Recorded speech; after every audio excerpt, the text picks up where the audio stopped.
Friends नमस्कार आपण माननको मोर channel Indian flavour को बहुत बहुत स्वागत जनाऊँगी। फ्रेंड्स आज मुझे आपण माननको पई देसी स्टाइल रे मटन तरकारी रेसिपी जहाँ को आमे खासी मांस झोल मध्य कही थाउ प्रेशर कुकर यूज न करी आज कड़ाई रे बनाइबा। आशा करुछि रेसिपीटी आपण माननको पसंद आसीबो। निश्चित ट्राए करिवे। जदि भल लागे गोटे लाइक करिदेबे। नुआ थिले आगो को नुआ नुआ वीडियो देखिबा पई चैनल को सब्सक्राइब करने को भूलिबे नहीं। तो देरी न करी चलंतु रेसिपीटी को स्टार्ट करिबा।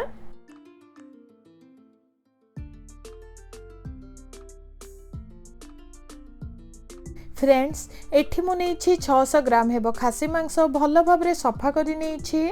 एबे सेथिरे आधे चामच हेबो लूण और आधे चामच हेबो हळदी गुंड को दबा।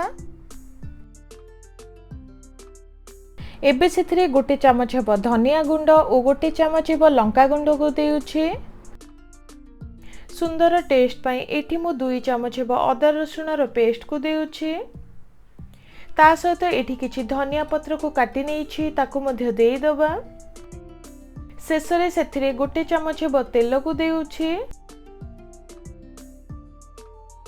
तेल देला परे एही परी भल भाबरे मसला सब को मटन सह मिसाई नबा जहा द्वारा भल भाबरे मसला मटन देहरे भेदी परिबो।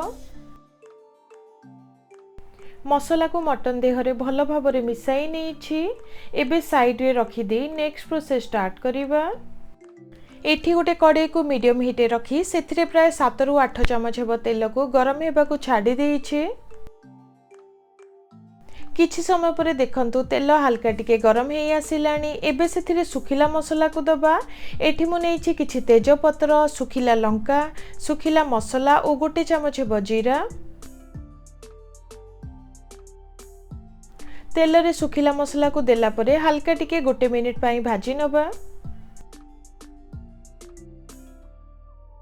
देखंतु एठी गोटे रसुण रो कोळ को नेछि। 2टी कंचा लंका को हल्का टिके काटी नेछि ताकू मध्य तेल रे देई दबा और हल्का टिके भाजी नबा जहा द्वारा तरकारी रे बहुत सुंदर टेस्ट आसीबो। हल्का टिके भाजी नेछि। एठी 3टी बड़ साइज पियाज को पतला पतला करी काटी नेछि। एबे सेथिरे देई दबा। फ्रेंड्स पियाज शीघ्र सीझी जीवा पई एठी मु हल्का टिके लूण देउछि। एबे पियाज को प्राय 2 रु 3 मिनिट पई भाजी नबा।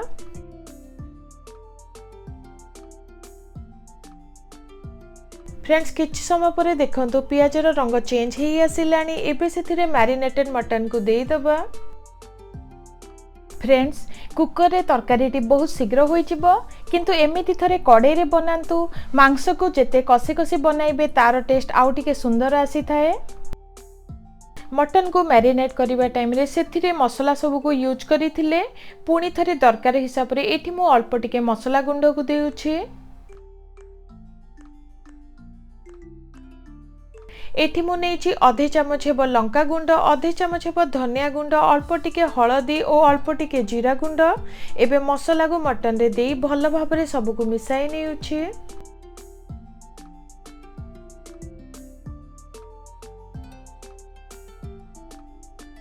देखंतु भल भाबरे मसला और मटन को मिसाई नेछि। एबे कवर करि नबा और 10 रु 15 मिनिट पई मीडियम हीट रे कसी दबा।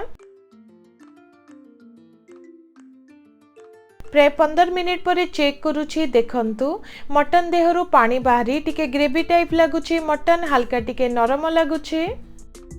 मटन को कसिबा टाइम रे मझिरे मझिरे चेक करुथिबे नहले मटन लागि जाई पारे। एबे सेथिरे दरकार हिसाब रे एठी मु गरम पानी को देउछि। गरम पानी द्वारा तरकारी रे सुंदर टेस्ट और शीघ्र सीझी जिवो। मटन तरकारी रे आलू थिले तार टेस्ट आउ टिके बढ़ी जाए। एठी मु 2टी मीडियम साइज आलू को एही परी हल्का टिके भाजी नेछि। एबे मटन रे देई दबा। ता सहित दरकार हिसाब रे एठी मु अल्प टिके लूण देउछि। भल भाबरे सब को मिसाई नेउछि। एबे कवर करि देई 20 रु 25 मिनिट पई मीडियम हीट रे रांधी नबा।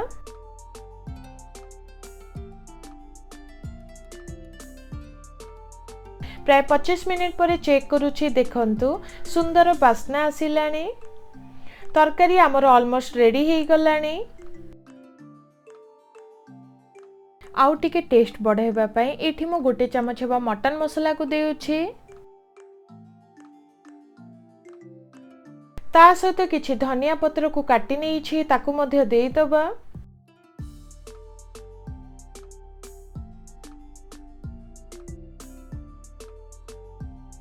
एबे पुणी थरे मटन को कवर करि नबा और 2 रु 3 मिनिट पई रांधी नबा। तो फ्रेंड्स देखंतु वर्तमान हमर मटन तरकारी टी रेडी हे गला। आशा करूछि आज ही रेसिपी टी आपण माननकु पसंद आसीथिबो।